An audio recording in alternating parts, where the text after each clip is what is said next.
Selamat siang anak-anak. Siang, Bu. Apa kabar hari ini? Baik, Bu. Oke, jadi hari ini sebelum kita memulai mata pembelajaran kita, terlebih dahulu kita berdoa ya anak-anak. Ya, Bu. Satu orang bisa memimpin kita dalam doa. Ya, Bu. Ya, Bu. Baik teman-teman, sebelum kita belajar kita berdoa terlebih dahulu. Berdoa menurut agama dan keyakinan kita masing-masing. Berdoa dimulai. Berdoa hasil. Amin. Baik, terima kasih untuk dua kelasnya. Jadi sebelum itu kita absen terlebih dahulu ya. Ya, Bu. Evia Elizabeth Lende, Hadir, Bu.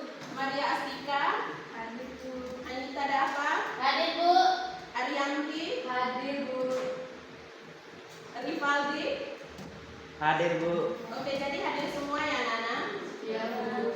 Oke, baik. Sebelum itu Ibu ada satu permainan di mana untuk anak-anak lebih semangat. Jadi kita berdiri dulu.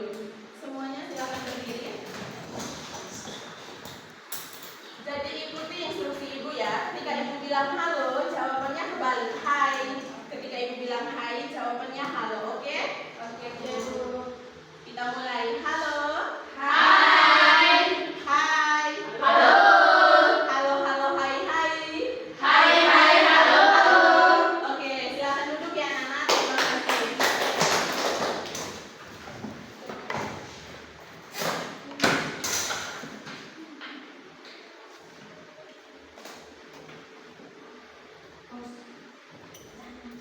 Izin ya, Bu.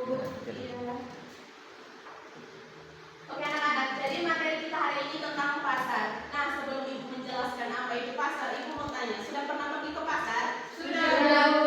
Oke, apa saja yang anak-anak lihat di pasar? Sayur, beras, barang, penjual, pembeli. pembeli. Oke, betul sekali. Jadi anak-anak, pengertian pasar yaitu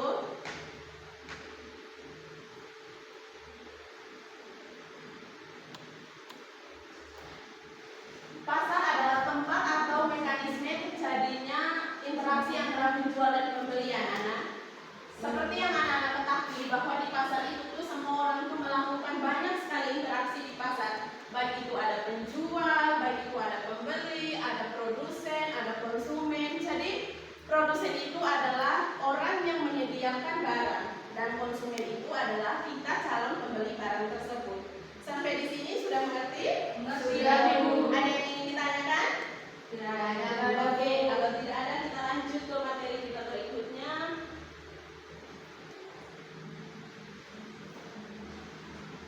Nah, di sini ada ciri-ciri pasar. Coba satu orang sebutkan ciri-ciri pasar ada apa saja? Adanya jual dan beli, adanya barang atau jasa yang diperjualbelikan, kemudian adanya proses tawar menawar atau penetapan harga, adanya kesepakatan atau transaksi. Oke, betulan ada. Jadi ini adalah ciri-ciri suatu pasar ya. Pasar itu memiliki ciri-ciri. Yang pertama itu adanya penjual dan pembeli sebagai pelaku. Nah, di pasar itu seperti yang sudah kita ketahui bahwa di mana ada penjual orang yang menyediakan dan pembeli itu kita sebagai konsumen. Dan yang kedua itu adanya barang atau jasa yang diperjualbelikan. Jadi anak-anak ketahui bahwa kebutuhan manusia itu tidak terlepas dari namanya konsumen atau apa yang mau kita beli. Jadi kebutuhan kita setiap hari itu ada saja ya keperluannya itu. Jadi mau tidak mau kita harus ke pasar. Yang ketiga itu adanya proses tawar menawar. Kita sebagai pembeli itu anak-anak wajib menawarkan suatu barang jika harganya menurut kita itu tidak sesuai. Jadi kita itu berhak menawarkan suatu barang kepada penjual. Yang ketiga itu adanya kesepakatan antara kedua belah pihak. Nah, kesepakatan ini terjadi apabila penjual dan pembeli itu penjual itu menyetujui barang yang kita beli. Kan? Ketika kita menawarkan penjual itu menurunkan harganya, otomatis konsumennya akan beli kan? Jadi itulah terjadinya kesepakatan antara kedua belah pihak, baik penjual maupun pembeli.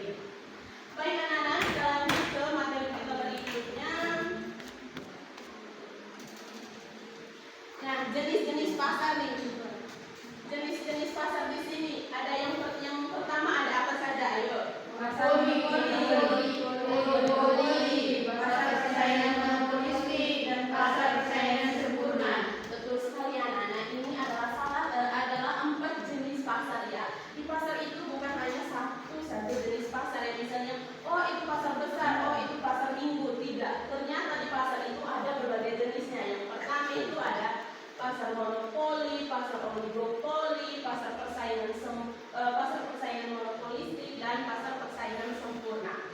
Nah, sebelum Ibu melanjut ke materi berikut, Ibu mau tanya satu siswa pengertian pasar monopoli. Ayo, Maria, ada yang tahu? Saya Bu. Baik, silahkan. Pengertian pasar monopoli. Pasar monopoli adalah suatu bentuk pasar di mana hanya terdapat satu penjual atau produsen yang menguasai seluruh penawaran barang atau jasa tertentu sehingga tidak ada persaingan dan penjual tersebut memiliki kekuasaan penuh untuk menentukan harga dan jumlah produksi. Itu saja? Itu saja Bu. Betul sekali ya, itu adalah contoh pengertian dari pasar monopoli, di mana pasar monopoli itu menjelaskan tawar-menawar tadi seperti materi kita di awal ya, menentukan kesepakatan harga itu ada di pasar monopoli. Baik anak-anak, jenis-jenis pasarnya sudah kita bahas, kita lanjut ke materi selanjutnya.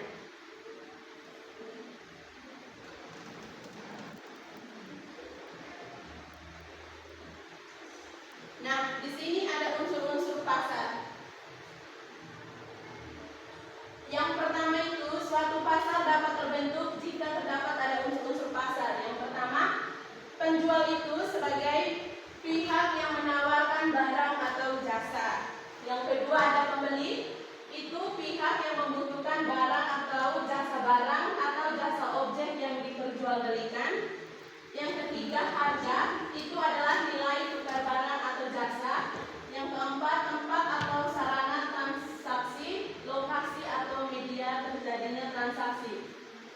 Nah, unsur-unsur pasar ini juga anak-anak, seperti yang kita ketahui bahwa ini masih bersangkutan dengan seputar pasar ya. Seputar pasar itu istilahnya segala sesuatu yang ada di pasar itu tidak lain dari penjual, pembeli, konsumen, produsen, jadi seperti itu.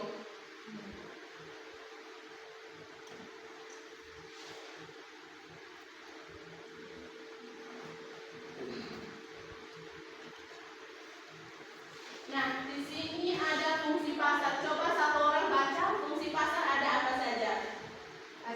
Silakan. Yang pertama itu ada fungsi distribusi untuk menyalurkan barang dari produsen ke konsumen. Nah, yang kedua itu fungsi pembentukan harga. Jadi harga itu terbentuk dari interaksi permintaan dan penawaran.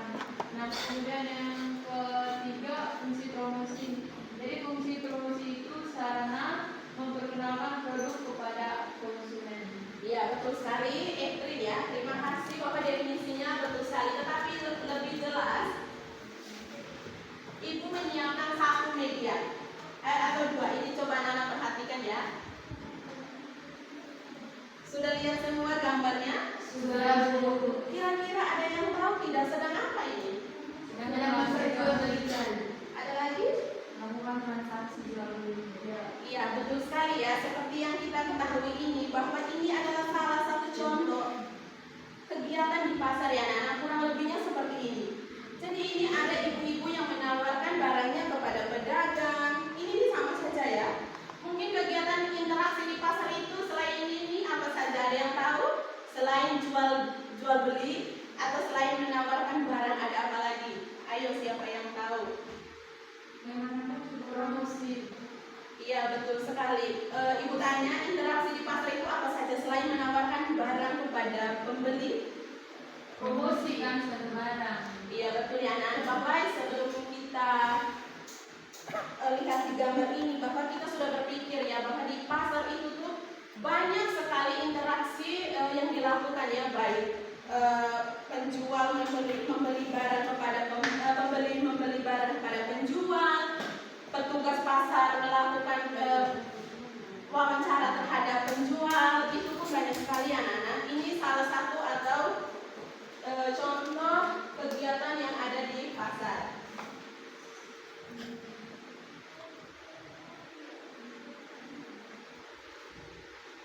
Baik, sampai di fungsi pasar ada yang ditanyakan? Tidak ada Bu. Sudah paham semua? Sudah Bu. Oke, kalau sudah kita Ibu akan membentuk diskusi kelompok ya, biar Ibu tahu pemahaman anak-anak menanggapi materi hari ini sampai di mana. Jadi Ibu akan mencatat untuk kelompok 1 untuk diskusi kelompoknya.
Jadi baik anak-anak sudah perhatikan semua? Iya Bu. Baik, ini diskusi kelompoknya. Untuk kelompok 1 itu jelaskan pengertian pasar.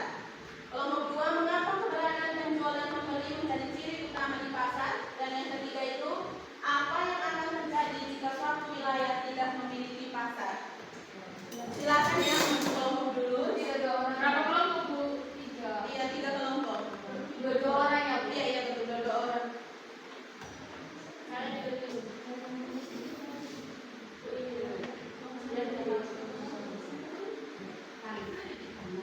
Kami kelompok 1 Bu. Oh iya, baik. Kelompok 3 Bu. Ini kelompok 2 ya.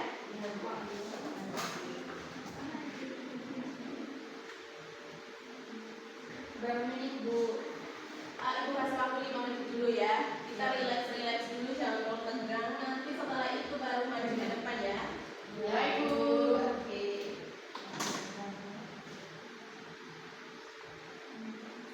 Izin bukan kelompok 2 Bu.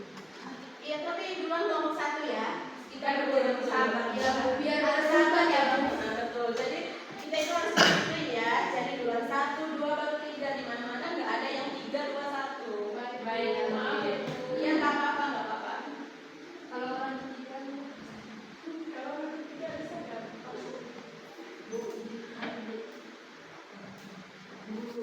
Iya. Iya, soalnya sinyal di kelas ini kurang bagus ya anak-anak ya. Ya Bu.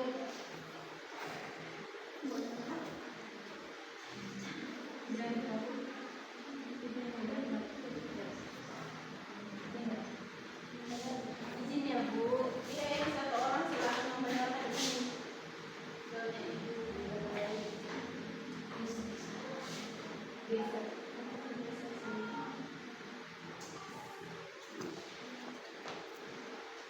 Coba yang akhir.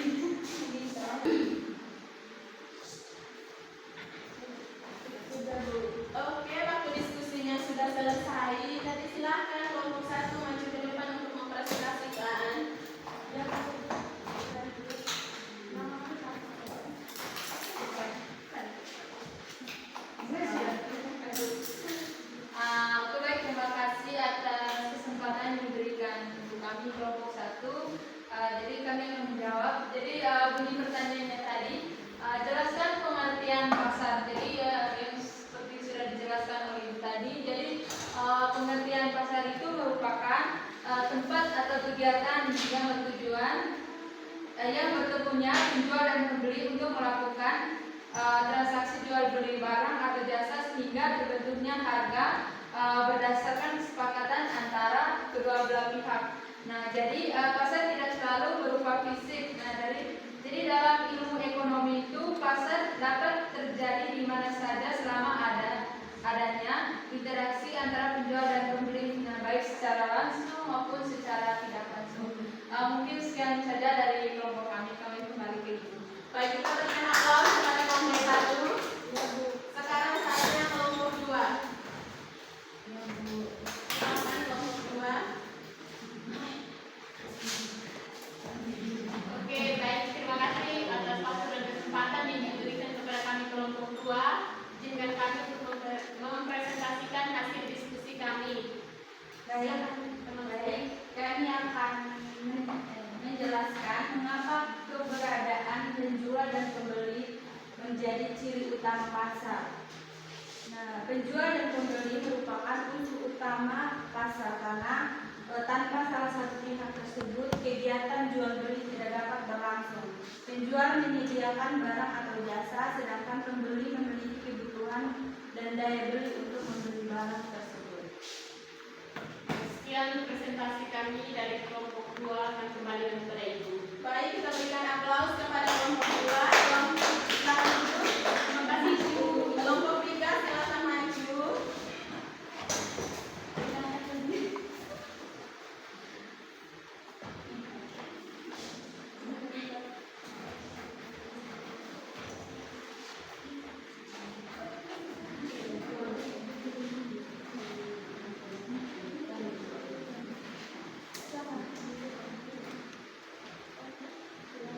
Oke, terima kasih atas waktu dan kesempatan yang diberikan kepada kami kelompok 3. Di sini kami akan menjelaskan terkait pertanyaan yang diberikan kepada kami kelompok 3 itu apa yang akan terjadi jika suatu wilayah tidak memiliki pasar.